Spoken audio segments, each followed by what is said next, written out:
Resident Evil is one of the most long-lasting video game series of all time, with its debut game releasing all the way back in 1996. Even almost 30 years later, new installments in the series are released semi-frequently, as it only grows in popularity, amassing a truly die-hard fan base. But that begs the question, why has this series had such longevity when others just as old as it have fizzled out over time? Well, let's put on the old nerd glasses and look for the answer.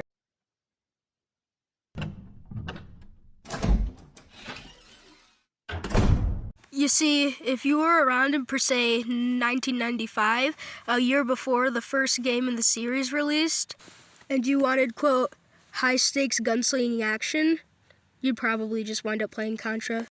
The truth of the matter is, because of limitations set by the technologies of the time, all of the video games by then had been forced to remain two-dimensional and flat.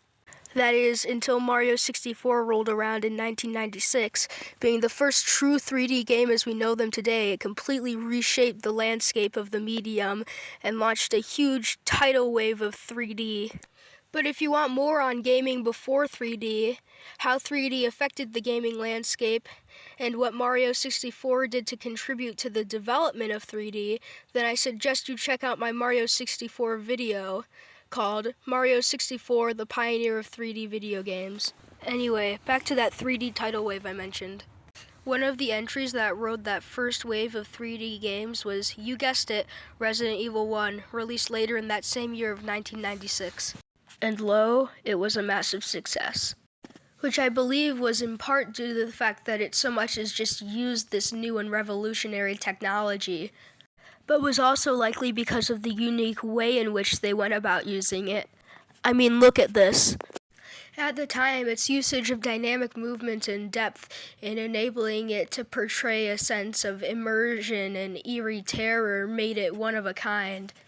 I believe that it was because of these factors that the series was first catapulted into greatness. And with that in mind, let's move on to our next segment, shall we?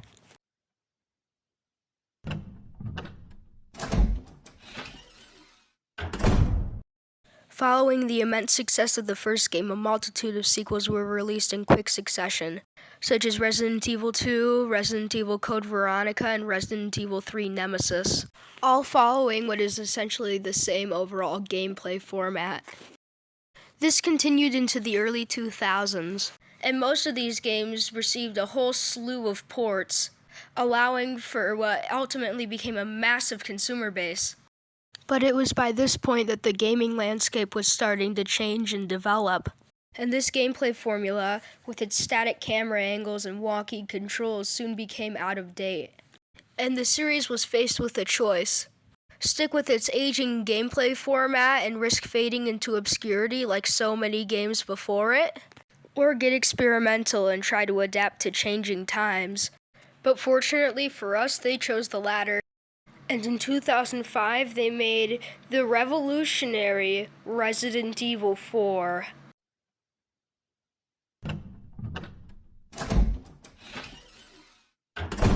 In Resident Evil 4, gameplay was completely overhauled.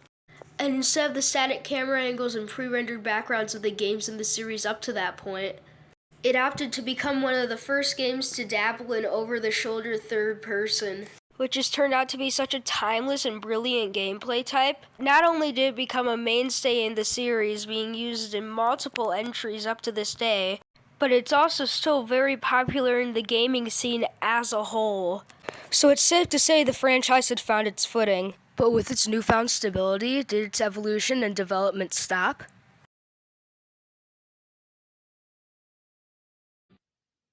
No.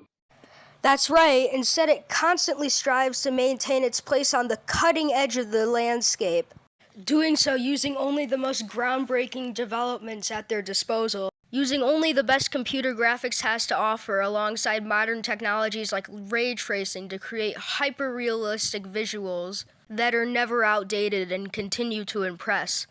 On top of that, Resident Evil 7 and Resident Evil Village, with the exception of one DLC, consisted exclusively of first person, a very popular gameplay type. and were both, alongside Resident Evil 4, ported to the contemporary, revolutionary medium that is VR. With this diversifying gameplay allowing it to resonate with even more people.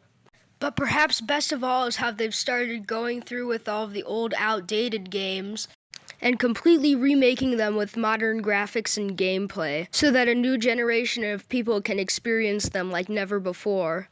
And with all this in mind, let's move on to our conclusion.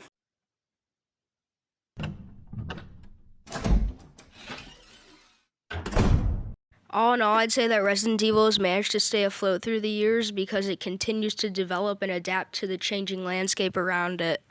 With a masterful aptitude for the exploration of different creative avenues, it serves as the peak of avant-garde, and a perfect example for other game series to follow. So now you know how a franchise this old has always been ahead of its time.